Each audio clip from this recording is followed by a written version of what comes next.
नमस्कार। ज्योतिष की दुनिया में ना राहु का नाम सुनते ही अक्सर लोगों के मन में एक एक डर सा बैठ जाता है। इसे अशुभ या परेशानी देने वाला ग्रह मानते हैं ज्यादातर लोग। हाँ बिल्कुल, ये आम धारणा है। लेकिन आज हमारे पास कुछ दिलचस्प स्रोत हैं, खासतौर पर लाल किताब के कुछ हवाले मिले हैं जो इस सोच को थोड़ी चुनौती देते हैं। जी। तो आज हम इन्हीं स्रोतों की मदद से राहु के एक अलग और शायद कहें तो सकारात्मक पहलू को समझने की कोशिश करेंगे। बिल्कुल। राहु ज्योतिष में हमेशा से एक रहस्यमयी और थोड़ा जटिल ग्रह रहा है। छाया ग्रह कहते हैं इसे, मतलब कोई फिजिकल बॉडी नहीं है, पर इसका असर बहुत गहरा माना जाता है। हाँ। आमतौर पर तो इसे संघर्ष, भ्रम या फिर अचानक होने वाली घटनाओं से जोड़ते हैं। लेकिन ये देखना वाकई रोचक है कि लाल किताब जैसी कुछ ज्योतिष पद्धतियां हैं, वो इसे कुछ खास स्थितियों में बेहद शुभ भी मानती हैं। हाँ, यही बात मुझे सबसे ज्यादा दिलचस्प लगी। स्रोत कहते हैं कि राहु को बेवजह छेड़ना नहीं चाहिए, खासकर जब वो कुंडली में अच्छी जगह पर हो। और दो खास जगहों का जिक्र है, तीसरा भाव और छठा भाव। जी, तीसरा और छठा। तो स्रोत तीसरे भाव में राहु के बारे में क्या कहता है? इसे शुभ क्यों माना गया है वहां? देखिए, तीसरे भाव को ज्योतिष में पराक्रम का भाव कहते हैं।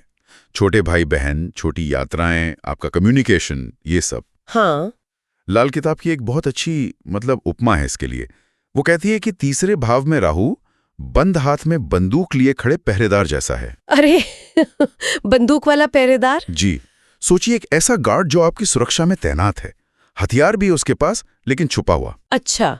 इसका मतलब है कि ये राहु जातक की उम्र और धन दौलत की रक्षा करता है, उसे अच्छी सेहत देता है।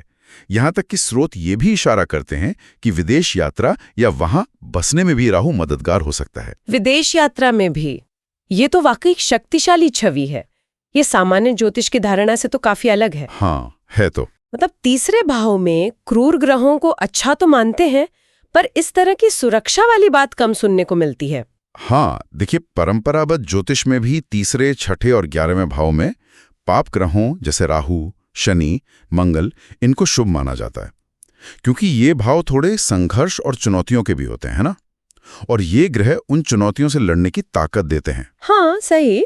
लेकिन लाल किताब का ये पहरेदार वाला नजरिया इसे एक कदम और आगे ले जाता है। वो सिर्फ लड़ने वाला नहीं, बल्कि सक्रिय रूप से आपकी रक्षा करने वाला बताता है इसे। स्रोत ये भी कहते हैं कि इस भाव में सौम्य ग्रह जैसे चंद्रमा या शुक्र शायद उतने प्रभावी ना हो, खासकर अगर विदेशियों की बात करें। अच्छा, ठीक है। ये तो हुई तीसरे भाव की बात। अब छठे भाव पर आते हैं। जी। स्रोत बताते हैं कि छठे भाव का राहु तो और भी ज्यादा शक्तिशाली हो सकता है। जी हाँ, बिल्कुल। छठे भाव को हम रोग, ऋण और शत्रु का भाव कहते हैं। हाँ। यहाँ लाल किताब राहु को एक मददगार हाथी की उपमा देती है। मददगार हाथी?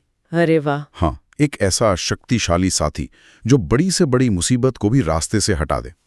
स्रोत में तो यहाँ तक लिखा है कि ये गले में पड़े फांसी के फंदे तक को काट सकता है। क्या बात है। हाँ, जीवन की लगभग हर मुश्किल को हल करने की क्षमता, ये बहुत बड़ी बात कही गई है।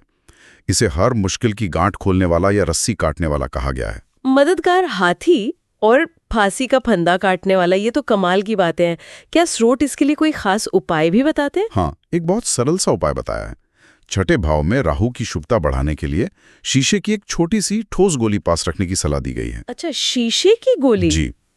लाल किताब अक्सर ऐसे छोटे प्रतीकात्मक उपायों के लिए जानी जाती है। इसके पीछे का लॉजिक शायद ये होता होगा कि उस चीज की ऊर्जा को राहु की सकारात्मक ऊर्जा से जोड़ा जाए। दिलचस्प। स्रोतों में राहु से जुड़े कुछ और चीजों का भी जिक्र है ना, जैसे कक्का लोहबान, क्रिस्टल का पौधा, बेलपत्र, हरा रंग। जी है। इन्हें घर में रखने की सलाह क्यों दी गई है? और ये मिथुन और कन्या राशियों से राहु का क्या संबंध बताया गया है? जी, लाल किताब इन चीजों को राहु का कारक मानती है, या उससे संबंधित वस्तुएं। शायद इनकी ऊर्जा या इनके गुण राहु के प्रभाव से मिलते जुलते माने गए होंगे। स्रोत ऐसा संकेत देते हैं। अच्छा। तो इन्हें घर में रखने से राहु के सकारात्मक प्रभाव को बल मिलता है, ऐसा माना जाता है। और जहां तक राशियों की बात है, तो मिथुन और कन्या राशियां राहु की मित्र राशियां मानी जाती हैं। हाँ। और दिलचस्प बात यह है कि कालपुरुष कुंडली में, यानी ज्योतिष का जो बेसिक खाका है, उसमें मिथुन राशि तीसरे भाव में आती है और कन्या राशि छठे भाव में। ओहो, अच्छा, ये कनेक्शन है। जी। इसी वजह से इन दो भावों में राहु को ज्यादा शुभ और शक्तिशाली माना गया है, क्योंकि वो अपने मित्र की राशि वाले भावों में होता है एक तरह से। तो मतलब तीसरे और छठे भाव में राहु का शुभ होना उसकी मिथुन और कन्या राशियों से दोस्ती के कारण है, जो कालपुरुष कुंडली में इन्हीं भावों से जुड़ी हैं। बिल्कुल। और शायद इसीलिए कहा गया कि राहु को छेड़ो मत, है ना, क्योंकि अगर वो तीसरे या छठे भाव में बैठकर सुरक्षा या मदद दे रहा है तो उसे छेड़ने का मतलब अपनी ढाल या अपने मददगार को कमजोर करना हो सकता है। बिल्कुल सही समझा आपने। ये व्याख्या राहु को सिर्फ एक अशुभ ग्रह के तौर पर देखने के बजाय उसकी स्थिति और संदर्भ के महत्व को दिखाती है।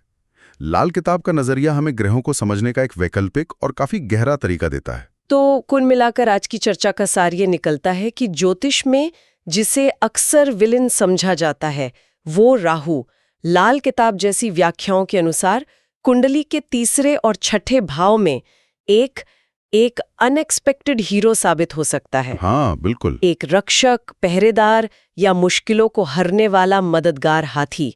ये पारंपरिक ज्योतिष की मान्यताओं को एक नई रोशनी में देखने पर मजबूर करता है। निश्चित रूप से।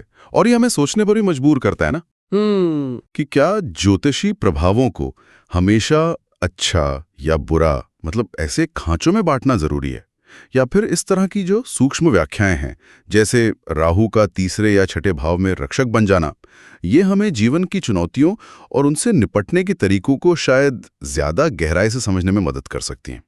ये सोचने वाली बात है।